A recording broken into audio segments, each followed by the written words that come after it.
What's up, folks? Ayan, makikita nyo nakatali yung tupa. Kaya pala maingay siya. Nasa loob ako ng bahay, meme siya ng meme. Naipulupot pala yung tali niya doon. Kaya lumabas na ako. Siyempre nakatali siya, kailangan pakawalan. Kaya lalapitan ko na.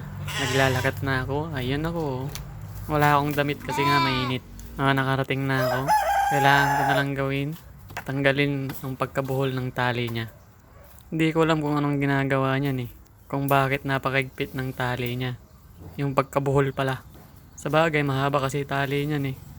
Nakita niya naman, umikot-ikot pa siya. May mas lalo nang nabuhol. Napakaigpit ng buhol niyan, kaya nahirapan ako. Kaya naisip kong tanggalin na lang yung dugtungan niya. May tali kasi yan sa leg eh. Iba pa yung taling mahaba. Para kung sakaling huhuliin, madali na lang kasi mahaba yung tali niya. Mahilap kasi tong mga tupa na to eh. Kaya medyo mahaba yung mga tali nila.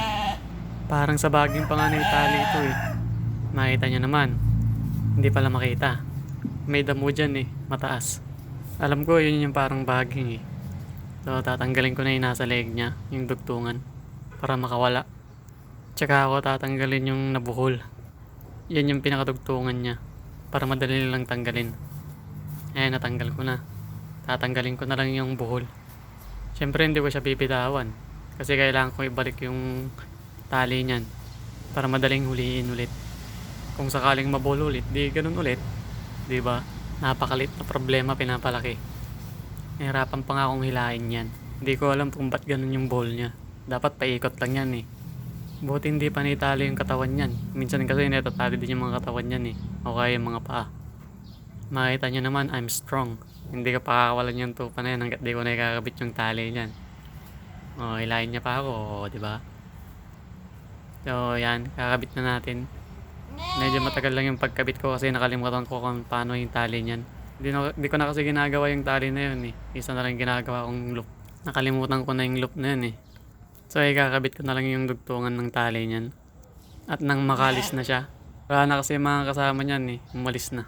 Naiiwan siya kasi nga nabuhol. Hindi ko na kasi pinapastol yung mga yan eh. Bahala na lang silang maghanap ng kakainin nila. Tagtuyot na kasi. Pag pinastol ko pa yun, wala na. Patay na yung mga damo. Hindi katulad dati na maulan. Pag maulan, maganda yung damo. Pag tagtuyot, dry. So, kawawa naman sila pag pinastol ko pa. Hindi sila makahanap ng napakagandang damo. Yung good shit ba? Ayan na nga, natagalan pa ako. Idudugtong ko na lang yan pero hindi ko pa rin may dugtong. Ayun, naidugtong ko na rin sa wakas. So, yun lang. Maraming salamat. Sana supportan nyo yung vlog ko para may chance akong mag-promote ng sugal.